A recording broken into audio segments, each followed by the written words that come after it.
Aku menikah dengan suamiku, bukan dengan ibunya.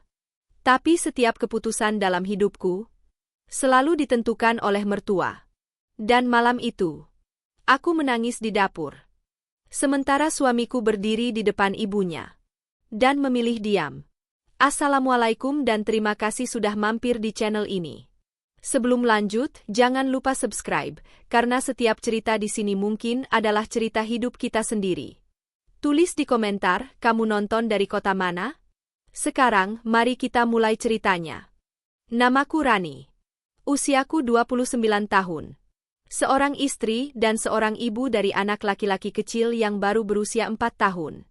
Jika orang luar melihat hidupku, mungkin mereka akan berkata aku perempuan yang beruntung. Suami bekerja. Anak sehat. Rumah layak. Tak ada kekerasan. Tak ada teriakan. Tapi mereka tidak tahu bahwa luka paling dalam seringkali datang tanpa suara. Aku menikah dengan Arif, suamiku, 2 tahun lalu. Usianya 33 tahun. Ia bekerja sebagai pegawai swasta di sebuah perusahaan logistik. Orangnya pendiam, jarang marah, dan hampir tidak pernah berbicara kasar padaku. Itulah yang membuatku jatuh cinta. Aku pikir, pria setenang itu akan menjadi tempat pulang yang aman. Dan pada awal pernikahan kami, aku merasa duniaku lengkap. Kami tinggal di rumah kecil yang kami sewa bersama. Tidak mewah, tapi hangat. Aku memasak, Arif makan dengan lahap. Kami tertawa hal-hal sederhana. Kami merencanakan masa depan berdua. Sampai suatu hari, 3 bulan setelah menikah, Arif pulang lebih larut dari biasanya. Ia duduk di sofa, menatap lantai, lalu berkata dengan suara pelan, "Ran, ibu mau tinggal sama kita dulu." Aku terdiam.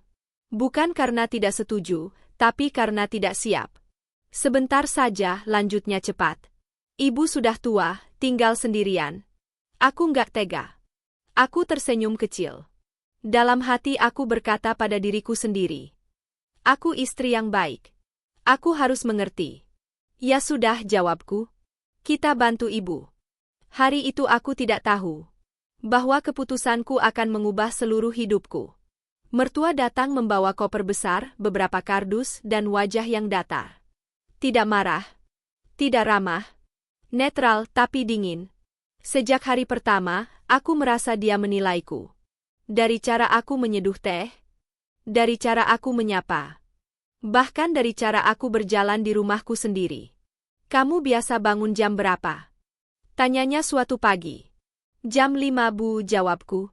Dia mengangguk pelan. "Zaman saya, istri bangun sebelum adzan." Kalimatnya pendek, tapi rasanya seperti tamparan. Sejak itu, rumah ini mulai berubah. Bukan secara fisik, tapi suasananya. Dapur yang dulu tempat aku bernyanyi kecil saat memasak, sekarang terasa seperti ruang ujian. Masakanku sering dikomentari. Kurang asin, kebanyakan minyak. Anak kecil jangan dikasih ini. Aku menahan diri. Aku bilang pada hatiku, dia ibu Arif. Dia orang tua. Aku harus sabar. Tapi yang membuatku paling sakit adalah saat aku sadar, aku tidak lagi punya suara. Suatu sore, aku dan Arif berbincang soal rencana menyekolahkan anak kami nanti. "Kita nabung sedikit-sedikit ya Mas," kataku. "Biar nanti anak kita nggak kesusahan." Belum sempat Arif menjawab, mertua menyela. "Untuk apa sekolah jauh-jauh? Anak laki-laki nanti juga kerja." Aku menatap Arif. Menunggu. Berharap. Arif hanya mengangguk. "Iya juga, Bu." Saat itulah aku merasa, aku bukan lagi pasangan dalam pernikahan ini. Aku hanya pelengkap. Malamnya aku menangis diam-diam di kamar mandi. Bukan karena satu kalimat, tapi karena mulai terasa jelas. Aku menikah dengan suami, tapi hidupku perlahan dikendalikan orang lain. Aku ingin berbicara. Aku ingin menjelaskan perasaanku pada Arif. Tapi setiap kali aku membuka mulut, aku takut terdengar seperti istri yang tidak tahu diri. "Dia ibu kamu," bisik suara di kepalaku. "Kamu harus hormat." Dan aku pun diam. Hari demi hari. Komentar demi komentar. Batas demi batas yang diambil sedikit demi sedikit. Aku masih istri. Masih mengurus rumah. Masih memasak, mencuci, mengurus anak. Tapi entah sejak kapan, aku tak lagi merasa menjadi pemilik hidupku sendiri. Dan aku belum tahu saat itu bahwa ini baru permulaan. Permulaan dari air mata yang akan jatuh lebih sering, dari kesabaran yang akan diuji tanpa henti, dan dari pertanyaan yang kelak akan menghantuiku. Jika aku hanya istri, mengapa aku tak pernah dianggap? Awalnya aku mengira semua ini hanya soal penyesuaian. Aku pikir, seiring waktu, ibu mertua akan mengerti caraku. Aku pikir, Arif akan melihat kegelisahanku. Aku pikir, aku masih punya ruang untuk bernapas. Ternyata aku salah. Sejak ibu mertua tinggal bersama kami, hari-hariku seperti berjalan di atas garis tipis. Salah sedikit, aku dianggap tidak tahu adat. Bersuara sedikit, aku dibilang melawan. Pagi-pagi sekali aku sudah bangun. Bukan karena aku rajin, tapi karena takut. Takut dianggap malas. Takut dibandingkan. Takut kembali mendengar kalimat. Zaman saya dulu. Aku menyapu lantai dengan hati-hati. Mencuci piring tanpa suara. Memasak dengan rasa was-was. Seakan-akan setiap sendok garam adalah ujian. Saat sarapan, aku jarang duduk. Aku lebih sering berdiri di dapur, memastikan semuanya sesuai selera ibu mertua. Rani, katanya suatu pagi tanpa menoleh, berasnya jangan beli yang itu lagi. Kasar. Aku mengangguk. Iya bu. Padahal beras itu kami beli dari uang hasil kerjaku sendiri. Saat aku masih bekerja sebelum menikah. Aku tidak membantah. Aku istri. Aku menelan perasaanku sendiri. Yang paling berat bukan soal masakan atau pekerjaan rumah. Tapi saat aku mulai kehilangan hakku sebagai istri. Suatu malam, Arif pulang membawa amplop coklat. Gajinya. Aku tersenyum kecil. Kita sisihkan buat tabungan anak ya mas. Belum sempat Arif menjawab, ibu mertua yang duduk di ruang tengah berkata, uangnya biar ibu yang simpan. Aku menoleh kaget. Hah?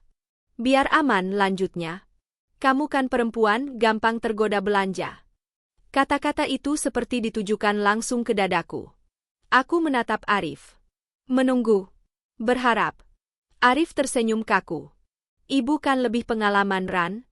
Saat itu, aku merasa seperti anak kecil yang tidak dipercaya memegang uang jajan. Sejak hari itu, aku tidak pernah tahu berapa gaji suamiku. Aku hanya diberi uang belanja secukupnya.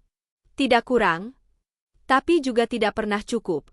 Jika aku bertanya, ibu mertua akan berkata, perempuan itu harus tahu diri. Dan Arif?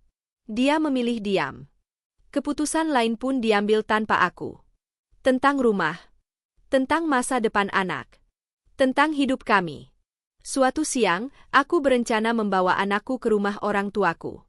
Ibu sudah lama nggak ketemu cucunya, kataku pada Arif. Arif belum menjawab. Ibu mertua sudah berkata tajam. Ngapain sering-sering ke sana? Nanti anak jadi dekat sama keluarga kamu, bukan sama sini. Aku tercekat. Aku ibu dari anak itu. Tapi aku bahkan harus meminta izin untuk bertemu orang tuaku sendiri. Malamnya aku berbicara pada Arif di kamar. Mas, suaraku pelan. Aku capek. Arif menatapku sebentar.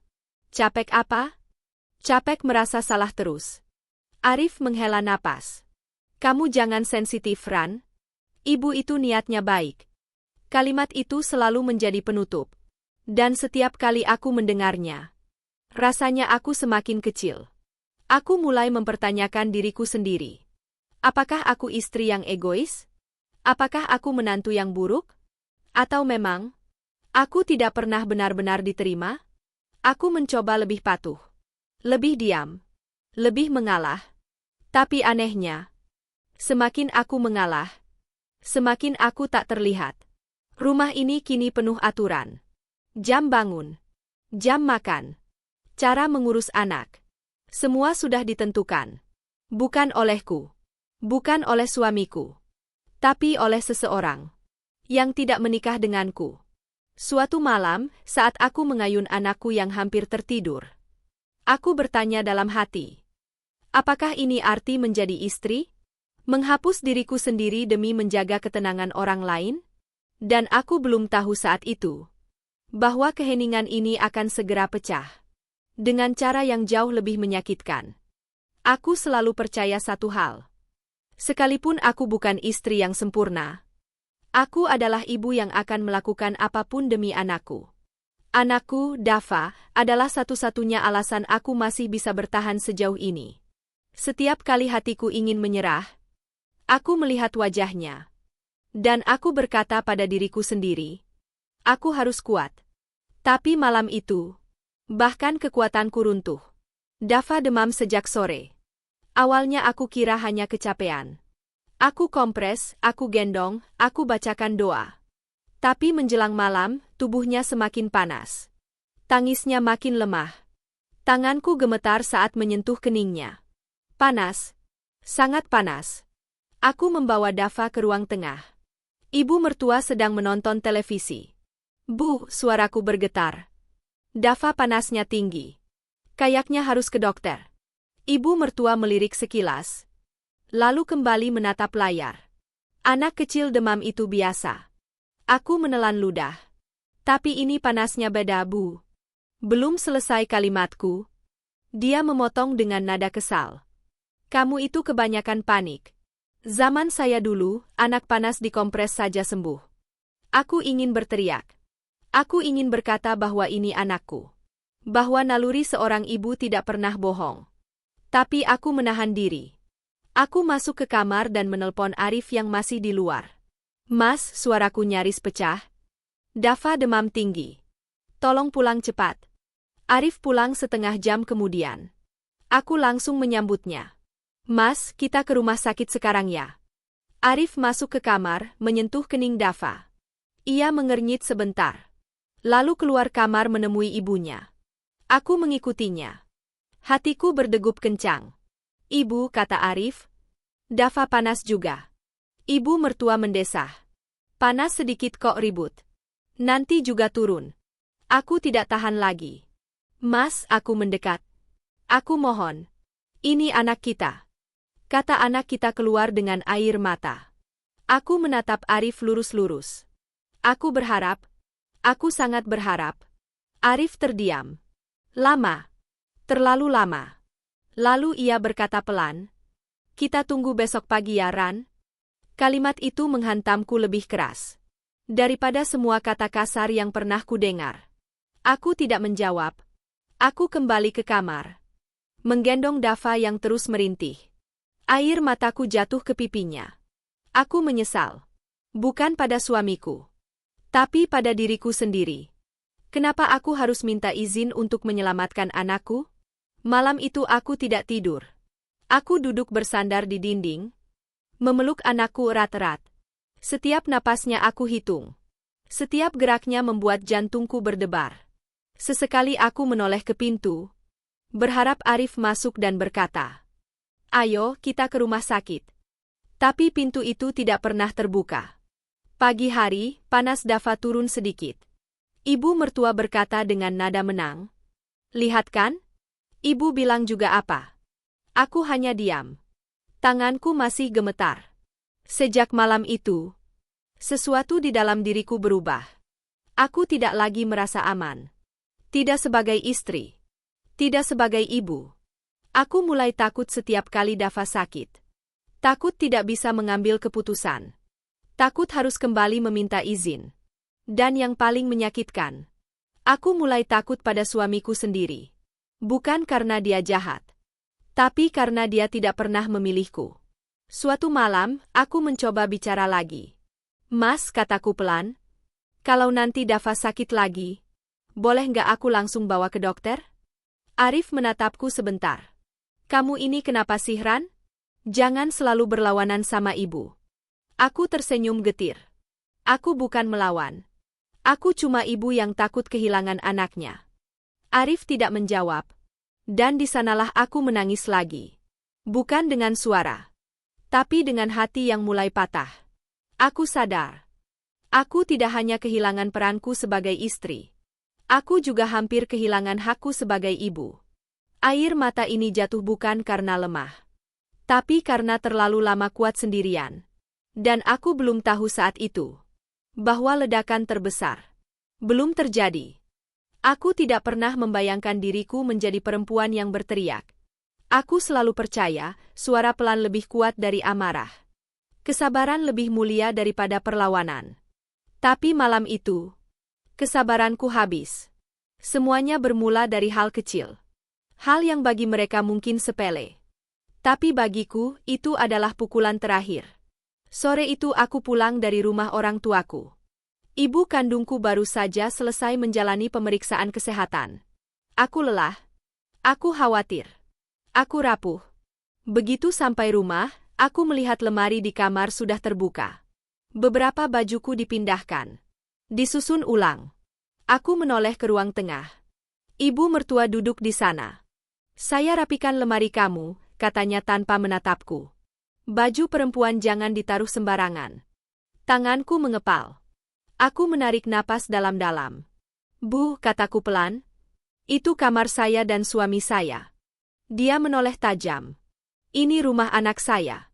Kalimat itu menusuk dalam.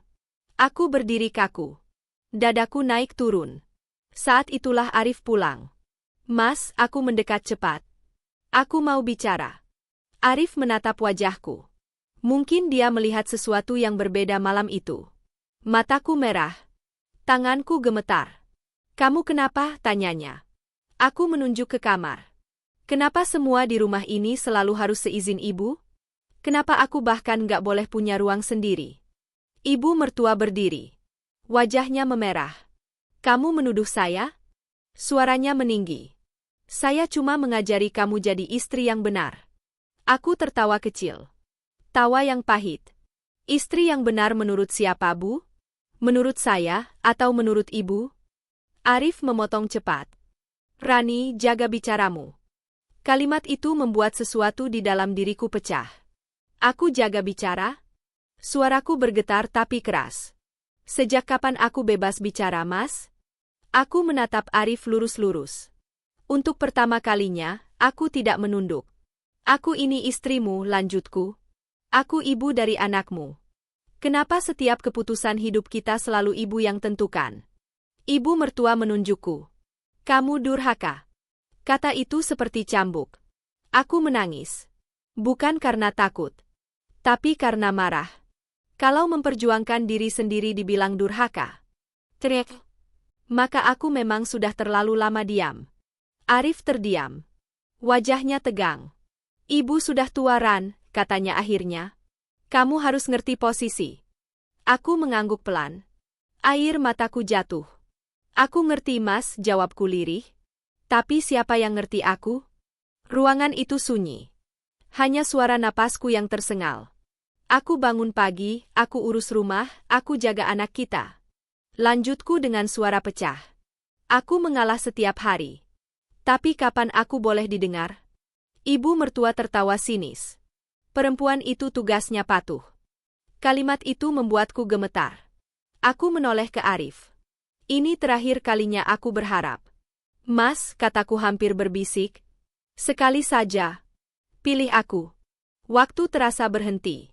Arif menunduk. Lama. Sangat lama. Lalu dia berkata. Aku nggak bisa melawan ibu. Kalimat itu mengakhiri segalanya. Aku tidak berteriak lagi. Aku tidak menangis keras. Aku hanya berdiri diam. Merasakan sesuatu dalam diriku mati. Aku mengangguk. Baik. Aku berjalan ke kamar. Mengambil tas. Mengemasi pakaian Dava dengan tangan gemetar. Arif mengejarku. Kamu mau kemana? Aku menatapnya dengan mata kosong. Pergi sebelum aku benar-benar hancur.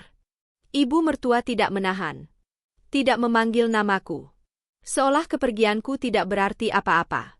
Aku menggendong anakku. Melangkah keluar rumah. Malam itu dingin. Tapi hatiku lebih dingin lagi. Aku sadar. Aku tidak kalah. Aku hanya berhenti berjuang sendirian. Dan untuk pertama kalinya sejak menikah, aku memilih diriku sendiri. Aku tidak pergi dengan teriakan. Tidak juga dengan ancaman. Aku pergi dengan hati yang sudah terlalu lelah untuk bertengkar. Malam itu aku tiba di rumah orang tuaku menjelang tengah malam. Ibu membukakan pintu dengan wajah terkejut. Melihatku berdiri di sana, menggendong Dava yang tertidur. Air matanya langsung jatuh. "Masuk dulu," katanya pelan. Tidak bertanya apa-apa. Aku rebah di kamar lamaku. Kamar yang dulu penuh mimpi sebelum aku menjadi istri. Sebelum aku belajar menelan perasaan sendiri. Malam itu aku menangis dalam diam. Bukan karena marah. Tapi karena akhirnya aku mengakui satu hal. Aku sudah terlalu lama mengabaikan diriku sendiri. Hari-hari berikutnya berjalan lambat. Aku kembali menjadi anak bagi orang tuaku. Menjadi ibu sepenuhnya bagi Dava. Pagi-pagi aku menyiapkan sarapan tanpa takut dikomentari. Aku memandikan Dava tanpa merasa diawasi. Untuk pertama kalinya setelah lama, aku bernapas tanpa rasa was-was. Arif menghubungiku 2 hari kemudian. Pesannya singkat. "Kamu pulang kapan?" Tidak ada kata maaf. Tidak ada kata kita bicara. Aku menatap layar lama. Lalu membalas, "Aku butuh waktu." Sejujurnya, aku juga tidak tahu butuh waktu berapa lama. Yang aku tahu, aku tidak bisa kembali ke tempat yang membuatku kehilangan diriku sendiri. Ibu duduk di sampingku suatu sore. "Rumah tangga itu memang berat," katanya pelan. "Tapi kamu juga manusia." Aku menunduk. Kalimat itu terasa seperti pelukan. Aku mulai berpikir ulang tentang hidupku. Tentang pernikahan yang kujalani. Tentang arti bertahan. Selama ini aku mengira bertahan adalah tanda cinta. Tapi sekarang aku mulai mengerti. Bertahan tanpa dihargai hanyalah bentuk lain dari menyakiti diri sendiri. Dava sering bertanya tentang ayahnya. "Papa kerja ya?" tanyanya polos. Aku tersenyum kecil. "Iya, sayang. Aku tidak ingin anakku tumbuh dengan kebencian. Tapi aku juga tidak ingin dia tumbuh."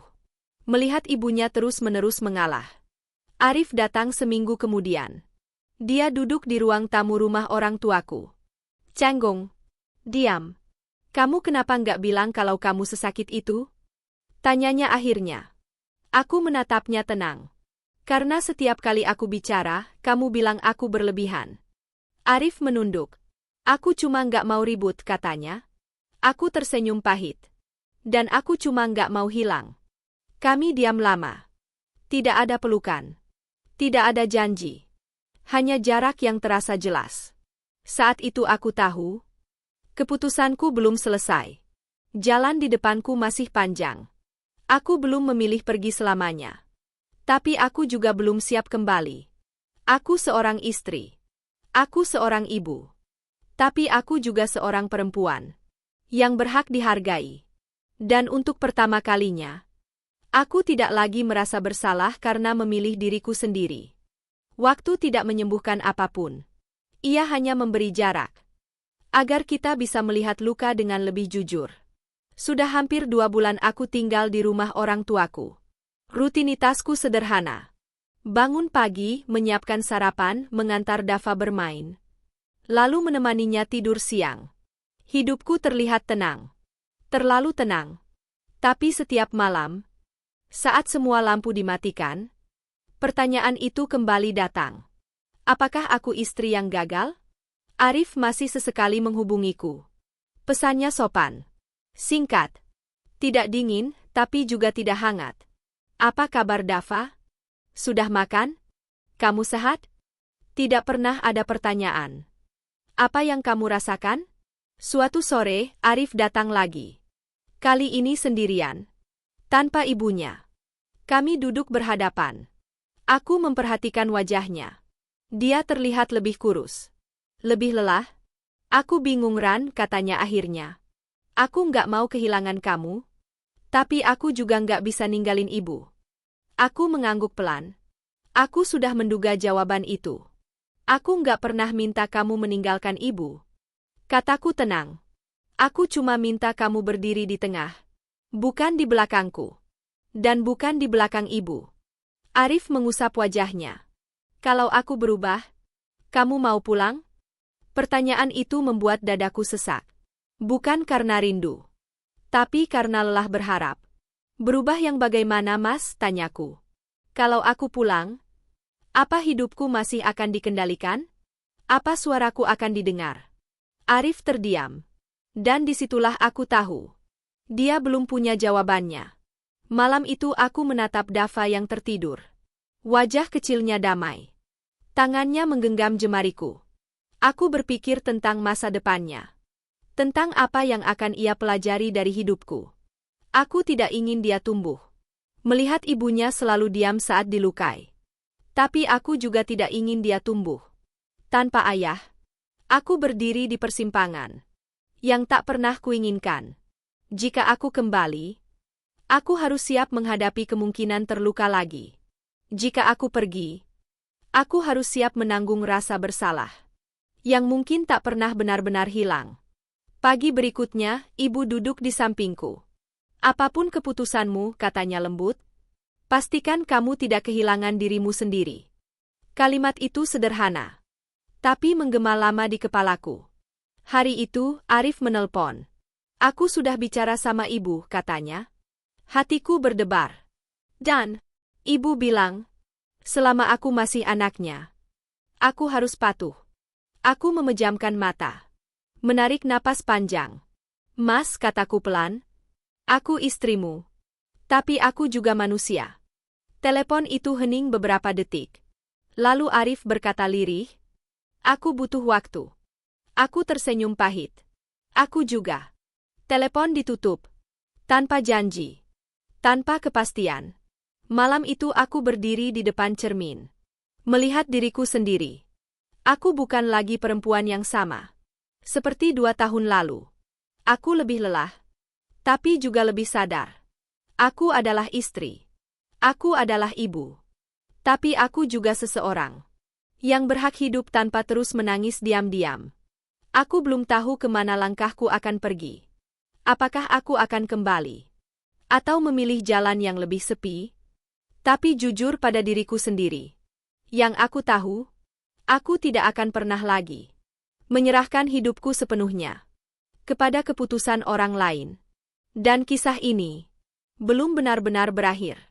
Karena terkadang, pertanyaan paling menyakitkan dalam rumah tangga bukanlah siapa yang salah, melainkan apakah aku masih bertahan karena cinta, atau karena aku terlalu takut untuk pergi?